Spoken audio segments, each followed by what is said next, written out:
बाबा दिन प्रतिदिन खतरनाक होते जा रहे हैं। राधे राधे गुरुजी। जी। मेरा 2 साल का बेटा है, मैं उसके लिए नाम डिसाइड नहीं कर पा रही हूँ, तो मेरी आपसे रिक्वेस्ट है कि आप उसके लिए कोई शुभ नाम बता दीजिए। तो 2 साल का हो गया, अभी क्या नाम से बुलाते हैं? अभी उसको प्यार से लड्डू लड्डू बोलते हैं। लड्डू? तो फिर उससे लड्डू गोपाल कह दो, गोपाल नाम रख दो। लड्डू है गोपाल हो जाएगा, नाम गोपाल रख लो। गुरुजी बोलते हैं कि मतलब भगवान के नाम नहीं रखना चाहिए। तो टॉनी रख लो, टॉनी, टॉमी,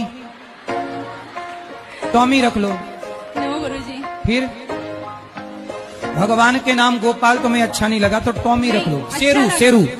तो चलिए शुरू करते हैं। ये पहले बाबा हैं जो हम लोगों के साथ नर्क में जाएंगे। गुरुजी भी S-400 से कम नहीं। बाबा जी ना ना ना ना। कपिल शर्मा शो। अबे साले। अचानक से हमला करते हैं गुरुजी। सीधी बात, नो बकवास।